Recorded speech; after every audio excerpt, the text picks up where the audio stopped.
So good morning guys. तो चलिए start करते हैं आज के यानी कि 4 अक्टूबर के इंपॉर्टेंट करंट अफेयर्स को।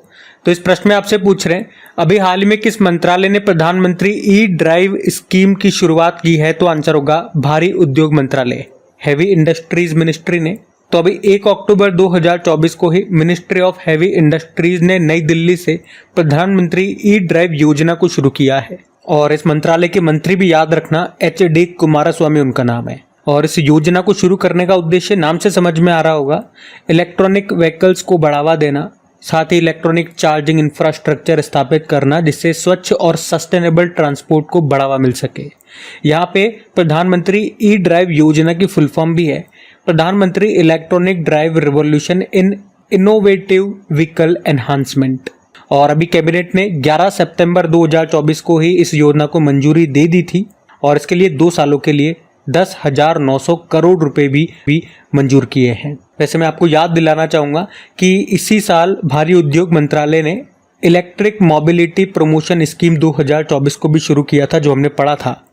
उसके अलावा याद रखना, भारत से इलेक्ट्रिक व्हीकल एक्सपोर्ट करने वाली, निर्यात करने वाली पहली MNC कंपनी कौन सी बनी थी? सिट्रियन, जिसके याद हो तो आपको अगर ब्रांड एम्बेसडर बने थे महेंद्र सिंह धोनी। और वर्ल्ड इलेक्ट्रिक व्हीकल डे हम मनाते हैं 9 सितंबर को। और भी यहाँ से कुछ मैं आपको करंट अफेयर्स के प्रश्न रिवाइज करवाऊँ। देखो, जैसे कि आपको याद होगा, भारत का पहला स्वदेशी ई ट्रैक्टर लॉन्च किया था, उसका नाम था CSIR prime ET11। Public transport को फ्री करने वाला पहला देश बना था लग्जमबर्ग। और हमारे जो सड़क व राजमार्ग मंत्री है नितिन गडकरी, उन्होंने पहली मेथेनॉल संचालित बसों का अनावरण किया था बेंगलुरु में। देश की पहली इलेक्ट्रिक डबल डेकर बस ये लॉन्च हुई थी मुंबई में। और केंद्र सरकार ने प्रधानमंत्री ई बस सेवा पहल के तहत कितनी ई बसों को शुरू करने की मंजूरी दी? 10,000। अफ्रीका में उत्पादन शुरू करने वाली पहली भारतीय इलेक्ट्रिक व्हीकल कंपनी बनी थी वन इलेक्ट्रिक। और अमेरिका द्वारा प्रमाणित यानी कि सर्टिफाइड विश्व की पहली इलेक्ट्रिक फ्लाइंग कार का नाम क्या है? आलेफ मॉड ए। और कौन सी भारतीय कंपनी UK में EV बैटरी फैक्ट्री लगाएगी? तो टाटा। और भारत की पहली सौर ऊर्जा संचालित पर्यटक नाव का नाम है सूर्यांशु। और फेम योजना कब शुरू हुई थी? तो आंसर होगा 2015 में। इस योजना का भी उद्देश्य इलेक्ट्रिक व्हीकल्स को भारत में बढ़ावा देना ही था। तो ये भी ध्यान में रखना। अगला प्रश्न देखते हैं। तो अगले प्रश्न में पूछ रहे हैं, हाल ही में प्रधानमंत्री नरेंद्र मोदी ने धरती आबा जनजातीय ग्राम उत्कर्ष अभियान ये कहाँ से शुरू किया? तो आंसर होगा हजारीबाग, झारखंड। तो अभी 2 अक्टूबर 2024 को प्रधानमंत्री नरेंद्र मोदी ने झारखंड के हजारीबाग से धरती आबा जनजातीय ग्राम उत्कर्ष अभियान शुरू किया। और इस योजना का नाम बिरसा मुंडा जी के नाम पर रखा गया है, जिन्हें धरती आबा के नाम से जाना जाता है। धरती आबा का मतलब होता है पृथ्वी पिता। तो ये जो धरती आबा जनजातीय ग्राम उत्कर्ष अभियान है, ये भारत के 30 राज्यों और केंद्र शासित प्रदेशों के 549 जिलों के 65,000 आदिवासी बहुल गांवों में चलाया जाएगा।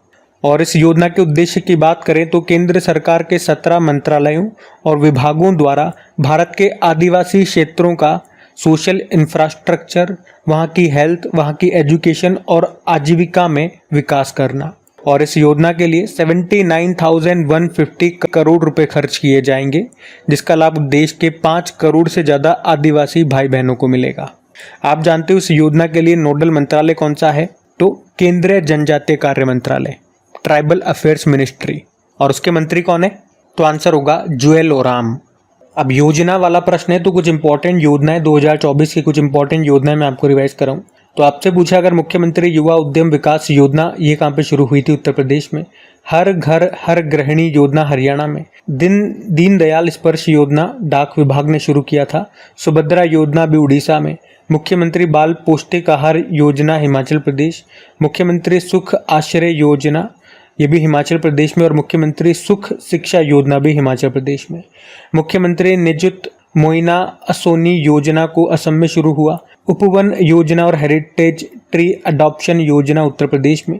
श्रमिक बसेरा योजना गुजरात। राजीव गांधी सिविल्स अभ्यस्तम योजना ये तेलंगाना में शुरू हुई थी। तो ये 2024 की कुछ इंपॉर्टेंट योजनाएं हैं, इनको ध्यान में रखना। अगला प्रश्न देखते हैं।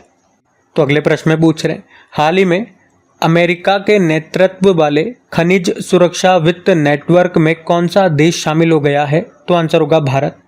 तो खनिज सुरक्षा वित्त नेटवर्क, अंग्रेजी में बोलोगे तो मिनरल्स सिक्योरिटी फाइनेंस नेटवर्क, ये अमेरिका के नेतृत्व वाला एक नेटवर्क है और इसमें 14 देश और यूरोपियन यूनियन इसके सदस्य हैं ऑलरेडी, और अभी भारत भी इसमें शामिल हो गया, इसका नया सदस्य बन गया है। आप कह सकते हो कि भारत इस नेटवर्क में शामिल होने वाला तीसरा एशियाई देश बना है। ऑलरेडी जापान और साउथ कोरिया ये इसमें पहले से शामिल है एशिया से। तो इस नेटवर्क का मुख्य उद्देश्य क्या है कि महत्वपूर्ण खनिजों की आपूर्ति बेहतर हो सके, मतलब सप्लाई अच्छे से हो सके जो भी इसके सदस्य देश हैं उनके बीच में। इस नेटवर्क को 2022 में अमेरिका ने स्थापित किया था, तो ये पॉइंट्स ध्यान में रखना। वैसे भारत से ही कुछ प्रश्न मैं आपको रिवाइज कराऊं तो आपको याद होगा कि भारत को 2024 के लिए अंतर्राष्ट्रीय संगठन एशियाई आपदा तैयारी केंद्र का अध्यक्ष बनाया गया था। 2024 में यूनेस्को के विश्व धरोहर समिति की अध्यक्षता भारत ने की थी नई दिल्ली में, 46 नंबर का एडिशन था। 2024 में वर्ल्ड टेलीकॉम स्टैंडर्डाइजेशन असेंबली की मेजबानी ये भारत कर रहा है। 2025 में अगले साल इंटरनेशनल हॉकी फेडरेशन यानी कि FIH hockey mains junior world cup को होस्ट ये भारत करेगा। और भारत ने ही 2024 में 46वें अंटार्कटिक संधि परामर्श बैठक की भी मेजबानी की कोच्चि में।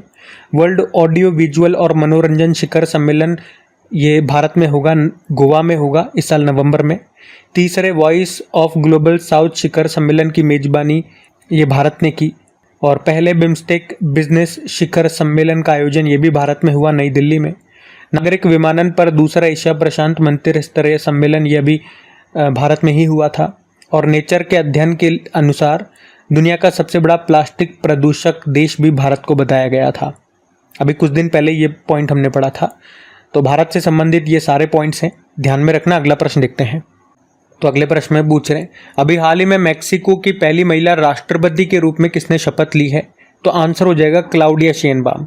एक्चुअली में ये प्रश्न मैं आपको पहले भी बता चुका हूँ जब इसकी घोषणा हुई थी, लेकिन अभी फाइनली इन्होंने पद की शपथ ले ली है, मतलब ये फाइनली यहाँ की राष्ट्रपति बन गई हैं और मैक्सिको की पहली महिला राष्ट्रपति बनी है। तो प्रश्न इंपॉर्टेंट रहेगा, नाम है क्लाउडिया शेनबाम। और किनका स्थान लिया है? Andres Manuel Lopez Obrador. देखो मैक्सिको की बात करते हैं, ये नॉर्थ अमेरिकी कॉन्टिनेंट में आता है। कैपिटल मैक्सिको सिटी होती है और करेंसी है मैक्सिकन पीसो। अब पहली महिला प्रेसिडेंट बन गई है क्लाउडिया शेनबाम। अच्छा, मैक्सिको से आपको याद दिलाना चाहूँगा, अभी वैज्ञानिकों ने दुनिया का सबसे गहरा ब्लू होल ये मैक्सिको में ही खोजा था। और मैक्सिको ये दुनिया का पहला ऐसा देश बन गया है जिसने मतदाताओं को सभी स्तरों पर न्यायाधीशों को चुनने की अनुमति दी थी, पढ़ा था हमने। और आपको याद होगा फीफा वर्ल्ड कप 2026 वाला ये तीन देशों में होगा, अमेरिका, कनाडा और मैक्सिको। अच्छा चलो आज एक काम करते हैं, 2024 के जितने भी इंटरनेशनल अपॉइंटमेंट्स हैं प्रधानमंत्री और प्रेसिडेंट को लेकर के, जितने भी अभी तक अपॉइंटमेंट्स हुए हैं वो सारे मैं आपको रिवाइज कराता हूँ 2024 वाले। तो ध्यान से सुनना और देखना कि आपको कौन से याद हैं और कौन से याद नहीं है। जैसे कि अभी श्रीलंका के नए प्रेसिडेंट बने थे अनुराग कुमारा दिसानायके। अब आपके लिए होमवर्क प्रश्न बन जाएगा, प्रधानमंत्री भी नई बन गई हैं, उनका नाम बताओ। फ्रांस के प्रधानमंत्री बने मिशेल बार्नियर। और अल्जीरिया के राष्ट्रपति अब्देल मजीद तेब्बोने। थाईलैंड के प्रधानमंत्री पेंटोक्टार्न शिनावात्रा। तुनिशिया के प्रधानमंत्री कामिल मद्दोरी। एस्टोनिया के प्रधानमंत्री क्रिस्टिन मिशेल। ईरान के प्रेसिडेंट मसूद पेजेस्कियान। यूके के prime minister Keir Starmer. Netherland के prime minister Dick Schoof. South Africa के राष्ट्रपति सिरिल रामाफोसा। आइसलैंड के राष्ट्रपति हल्ला टॉमस डॉटर। मैक्सिको की पहली महिला राष्ट्रपति क्लाउडिया शेनबाम। देखो जब घोषणा तब से मैं आपको ये बार बार रिवाइज करवा रहा हूँ। तो इसी तरह से जो भी इंपॉर्टेंट प्रश्न होते हैं वो आपकी रिवीजन वाली शीट में मैं डाल देता हूँ, ताकि जब भी उसका रिवीजन हो तो वो पॉइंट बार बार आपकी नज़रों के आगे से निकलता रहे। और अगर मेरे साथ साथ बोलते हो तो आपके मुंह से भी वो शब्द निकलते रहें, तो आपकी ज़बान पे वो शब्द चढ़ें, आपके दिमाग में जाएं। तो मेरे साथ साथ बोलते हुए रिवीजन करा करो। अगला देखो, लिथुआनिया के राष्ट्रपति गीतानास नौसाद। चाड के प्रधानमंत्री अल्लामाए हलीना। चाड के राष्ट्रपति मोहम्मद इद्रिस डेबी। वियतनाम के राष्ट्रपति टू लैम। क्रोएशिया के प्रधानमंत्री आंद्रेज प्लेंकोविक। स्कॉटलैंड के फर्स्ट मिनिस्टर जॉन स्विनी बने थे। उसके अलावा पनामा के राष्ट्रपति जॉस राउल मुलिनो। सिंगापुर के प्रधानमंत्री लॉरेंस वोंग। आइसलैंड के प्रधानमंत्री बनर्जी बेनेडिक्टसन। स्लोवाकिया के राष्ट्रपति पीटर पेलेग्रिनी। मिस्र के तीसरी बार राष्ट्रपति बने Abdel Fattah Sisi. Democratic republic of Congo के प्रधानमंत्री जुडिथ सुमिनवा तुलुका। सेनेगल के राष्ट्रपति बासिरो डियोमाए फे। पुर्तगाल के प्रधानमंत्री लुइस मोंटेनेग्रो। आयरलैंड के नए प्रधानमंत्री साइमन हैरिस। फिलिस्तीन के नए प्रधानमंत्री मोहम्मद मुस्तफ़ा। हंगरी के राष्ट्रपति तामस तुलियाक। पाकिस्तान के प्रधानमंत्री शहबाज शरीफ, पाकिस्तान के राष्ट्रपति आसिफ अली जरदारी, इंडोनेशिया के प्रेसिडेंट प्रबोवो सुबियांतो, यमन के प्रधानमंत्री अहमद अबद बिन, अल सल्वाडोर के प्रेसिडेंट नयाब बुकेले, कजाकिस्तान के प्रधानमंत्री ओल्जास बेक्टेनोव, फिनलैंड के प्रेसिडेंट अलेक्जेंडर स्तब, बाकी कोमोरोस के प्रेसिडेंट अजाली असोमानी, ग्वाटेमाला के नए प्रेसिडेंट बर्नार्डो एबरेलो, ताइवान के president lie Chingte, democratic republic of Congo के प्रेसिडेंट फेलिक्स त्शिसेकेदी, वेनेजुएला के राष्ट्रपति निकोलस मदुरो बने थे। तो यहाँ मैंने आपको 2024 के जिन भी देशों में अभी प्रधानमंत्री और प्रेसिडेंट बने थे वो वाले सारे प्रश्न रिवाइज करवाए हैं। और हाँ, अगर आप में से कोई पहली बार स्टूडेंट क्रेक एग्जाम चैनल पे करंट अफेयर्स पढ़ रहे हैं तो आपको बता दूं कि ये जो सभी प्रश्न हम पढ़ रहे हैं और जो एक्स्ट्रा रिवीजन शीट में आपको दे रहा हूँ ये सब आपको पीडीएफ में भी मिलेगा। और पीडीएफ कहाँ मिलेगी? जो अपना टेलीग्राम चैनल है वहाँ पे, जिसका लिंक नीचे डिस्क्रिप्शन बॉक्स में है। तो जैसे आप लिंक पे क्लिक करेंगे डायरेक्ट वहाँ चले जाएंगे, वहाँ पे ज्वाइन का बटन आएगा तो ज्वाइन कर लीजिएगा, ताकि पीडीएफ या वीडियो जब भी अपलोड होता है तो सीधा नोटिफिकेशन सबसे पहले आपको मिल सके। और हाँ, अगर सेशन पसंद आए तो प्लीज़ इसे अपने दोस्तों के साथ में स्टडी ग्रुप में एक बार शेयर ज़रूर कर देना। और अगर वीडियो को अभी तक लाइक नहीं करा तो एक लाइक ज़रूर करना। आज के वीडियो के लाइक का टारगेट रखते हैं 5000 लाइक का, तो लाइक करना मत भूलिएगा। अगला प्रश्न देखते हैं। तो अगले प्रश्न में पूछ रहे हैं कि हाल ही में महाराष्ट्र सरकार द्वारा कला के क्षेत्र में स्वर्गीय Vasudev Gaitonde life time achievement पुरस्कार से किसे सम्मानित किया जाएगा? तो आंसर होगा लक्ष्मण श्रेष्ठ को। तो फेमस आर्टिस्ट हैं लक्ष्मण श्रेष्ठ, जिनको महाराष्ट्र सरकार द्वारा कला के क्षेत्र में late Vasudeo Gaitonde life time achievement award से सम्मानित किया जाएगा। लक्ष्मण श्रेष्ठ ये एक फेमस इंडियन पेंटर हैं। इनका जन्म नेपाल में हुआ था और वर्तमान में ये मुंबई में रहते हैं। बाकी इस अवार्ड की बात करें, late Vasudeo Gaitonde life time achievement award की, तो वो एक इंडियन पेंटर थे जिनके सम्मान में ये अवार्ड दिया जाता है। और ये पुरस्कार कला के क्षेत्र में योगदान के लिए दिया जाता है, महाराष्ट्र सरकार के द्वारा दिया जाता है। तो इस बार का मिला लक्ष्मण श्रेष्ठ को। चलो कुछ और इम्पोर्टेंट अवार्ड्स मैं आपको रिवाइज कराता हूँ, ज़्यादा नहीं कराऊंगा, 10-15 इंपॉर्टेंट अवार्ड्स मैं आपको रिवाइज करा देता हूँ। जैसे कि अभी लेटेस्ट हमने पढ़ा था 54वां Dada Saheb Phalke life time achievement award मिला 2022 के लिए मिथुन चक्रवर्ती को। सैन्य gender advocate of the year award 2023 मिला था राधिका सेन को। शॉ पुरस्कार, जिसे पूर्व का नोबेल पुरस्कार कहते हैं, श्रीनिवास आर कुलकर्णी को। साहित्य अकादमी फेलोशिप अवार्ड रस्किन बॉन्ड को। ट्यूरिंग पुरस्कार 2023 कंप्यूटिंग का नोबेल पुरस्कार कहते हैं इसको, एवी विक्टरसन को मिला। और अंतर्राष्ट्रीय बुकर पुरस्कार 2024 जेनी अर्पेन को मिला उनके उपन्यास कायरोस के लिए। ये जर्मनी लेखिका हैं, ट्रांसलेटर का नाम है Michael Hoffmann. Whitley gold award, इसे ग्रीन ऑस्कर भी कहते हैं, 2024 का मिला पूर्णिमा देवी बर्मन को, असम के हैं ये। 2024 का लच्छू महाराज पुरस्कार पंडित राजेंद्र गंगा नाई को मिला। गोल्डमैन पर्यावरण पुरस्कार 2024, जिसे ग्रीन नोबेल प्राइज कहते हैं, ये आलोक शुक्ला को मिला, छत्तीसगढ़ से हैं। 30 मानवतावादी पुरस्कार 2021 के लिए रतन टाटा जी को और 2023 का बिल गेट्स को मिला। वर्ल्ड प्रेस फोटो 2024 ये मोहम्मद सलीम को मिला। आर्यभट्ट पुरस्कार पावुलेरी सुब्बा राव। लता दीनानाथ मंगेशकर पुरस्कार 2024 अमिताभ बच्चन को। और एबेल पुरस्कार, जिसे गणित का नोबेल पुरस्कार कहते हैं, अभी मिशेल टेलाग्रेन को मिला। अच्छा, इसमें एक पॉइंट मेरे को अभी नोट करना बाकी है, अभी शस्त्र रामानुजन पुरस्कार, चलो ये मैं आप ही से पूछ लेता हूँ, ये आपका होमवर्क प्रश्न भी हो जाएगा। शस्त्र रामानुजन पुरस्कार अभी किसे दिया गया?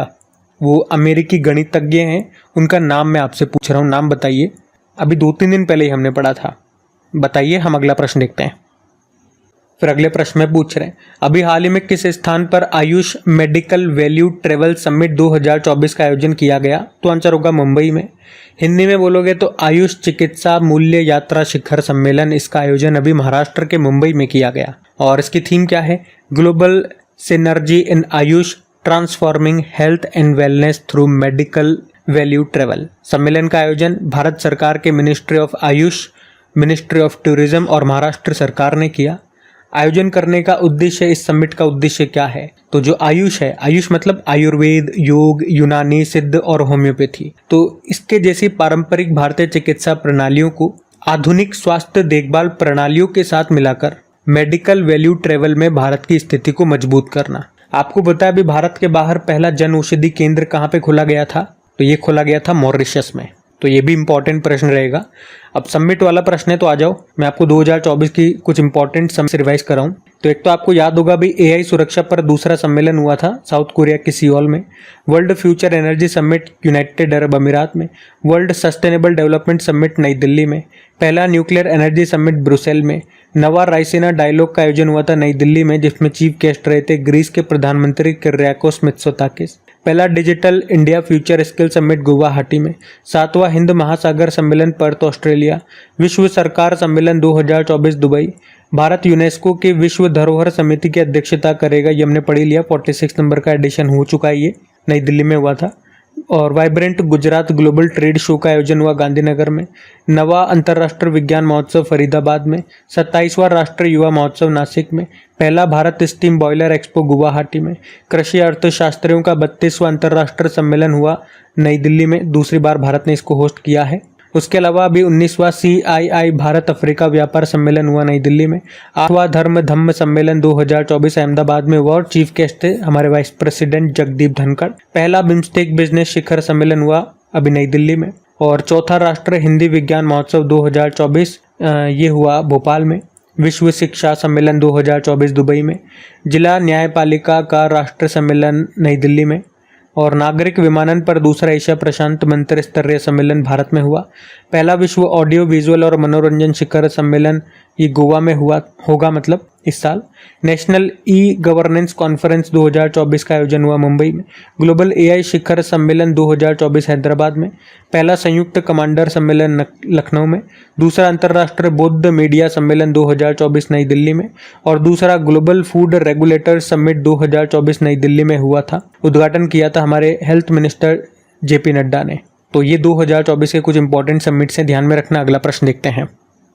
तो अगले प्रश्न में पूछ रहे हैं अभी हाल ही में वर्ल्ड ग्रीन इकोनॉमी फोरम 2024 का आयोजन ये कहाँ पे किया गया, तो आंसर होगा दुबई में। तो वर्ल्ड ग्रीन इकोनॉमिक फोरम 2024 की हम बात कर रहे हैं, इस बार इसका 10वां संस्करण था ये, जो दुबई UAE में हुआ। इसका उद्घाटन किया था UAE के प्रधानमंत्री शेख मोहम्मद बिन राशिद अल मक्तूम ने, और थीम थी ग्लोबल एक्शन को सशक्त बनाना, अवसरों को खोलना और प्रगति को आगे बढ़ाना। आपको याद होगा दुबई से अभी वर्ल्ड गवर्नमेंट समिट 2024 भी दुबई में हुआ था। विश्व की पहली हवाई टैक्सी सेवा भी दुबई में शुरू हुई थी। और वैसे आपको याद होगा अभी IIT दिल्ली ने अपना जो पहला कैंपस है भारत के बाहर वो अबू धाबी में ही खोला है।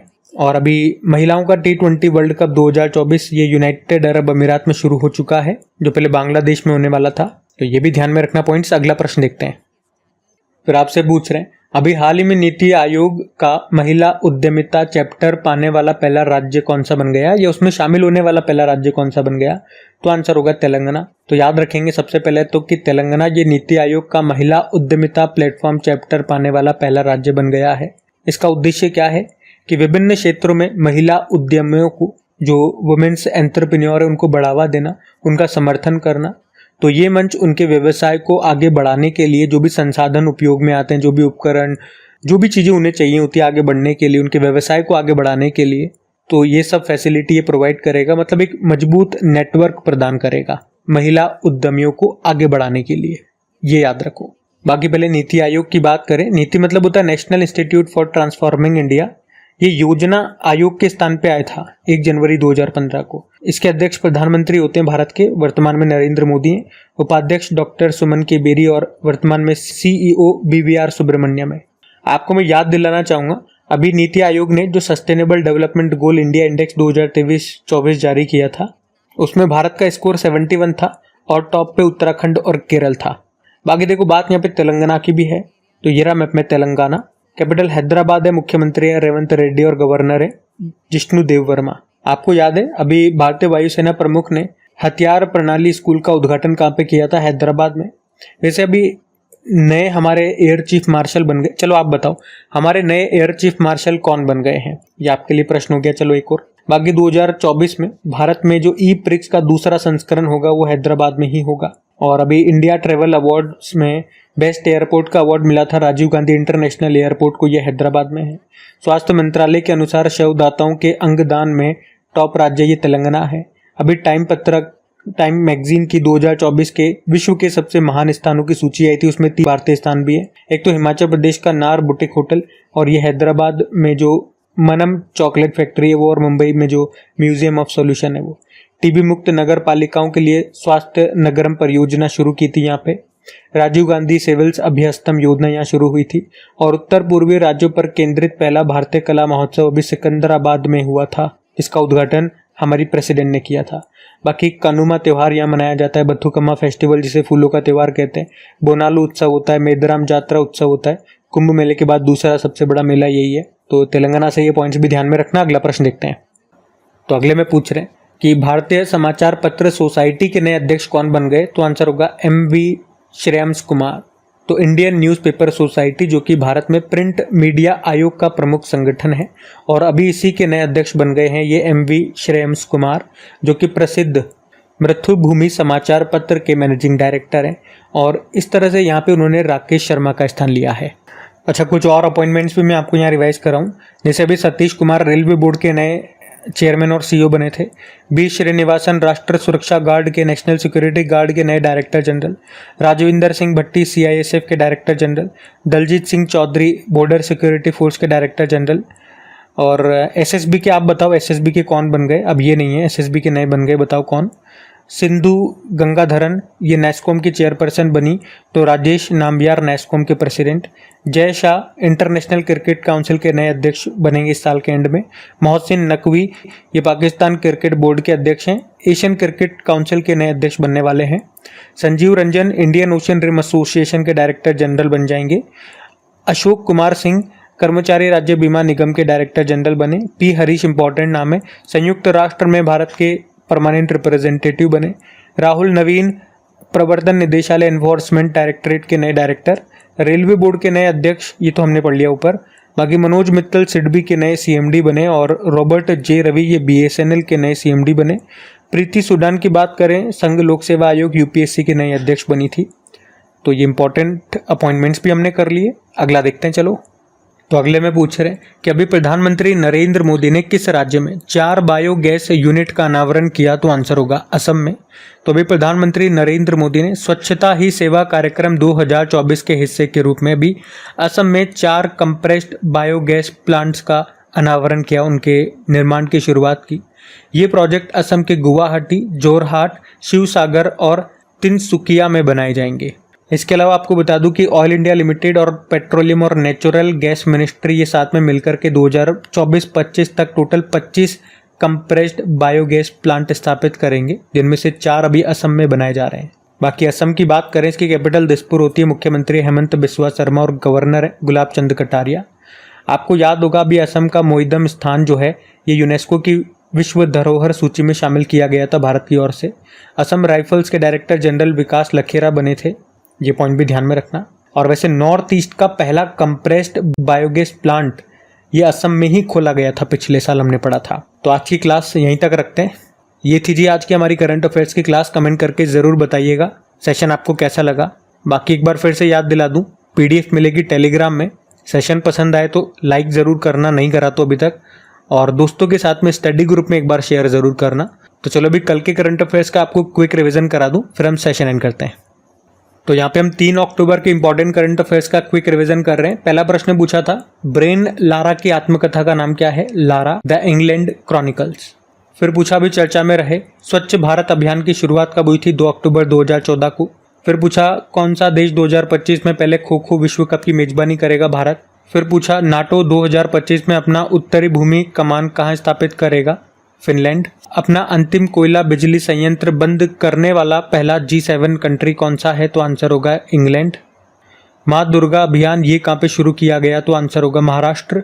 भारत में क्रूज पर्यटन को बढ़ावा देने के लिए क्रूज भारत मिशन कहाँ से शुरू किया गया है? मुंबई। और अभी 2024 हुरुन इंडिया अंडर 35 की सूची में टॉप पर कौन है? तो आंसर होगा अंकुश सचदेवा। अच्छा, अगले में एक छोटा सा एक करेक्शन है, यहाँ पे टेस्ट क्रिकेट मैंने आपको बोला था, तो टेस्ट क्रिकेट नहीं, अंतर्राष्ट्रीय क्रिकेट में इंटरनेशनल मैचेस में 594 पारियों में सबसे तेज 27,000 रन पूरे करने वाले खिलाड़ी कौन बन गए? तो विराट कोहली। आंसर वही है, सब कुछ वही है, लेकिन टेस्ट क्रिकेट नहीं, सभी इंटरनेशनल मैचेस में जो भी इन्होंने खेले हैं। और आखिरी प्रश्न पूछा था अंतर्राष्ट्रीय अहिंसा दिवस कब मनाया? तो 2 अक्टूबर आंसर होगा। चलो अभी कल का होमवर्क प्रश्न भी देखते हैं और सेशन एंड करते हैं। तो कल आपसे पूछा था उत्तर प्रदेश के फुर्सतगंज रेलवे स्टेशन का नाम बदल के क्या कर दिया? तपेश्वर नाथ धाम स्टेशन कर दिया। तो आप सभी ने प्रश्न का बिल्कुल सही उत्तर दिया। अब ये रहा आज का आपका होमवर्क प्रश्न।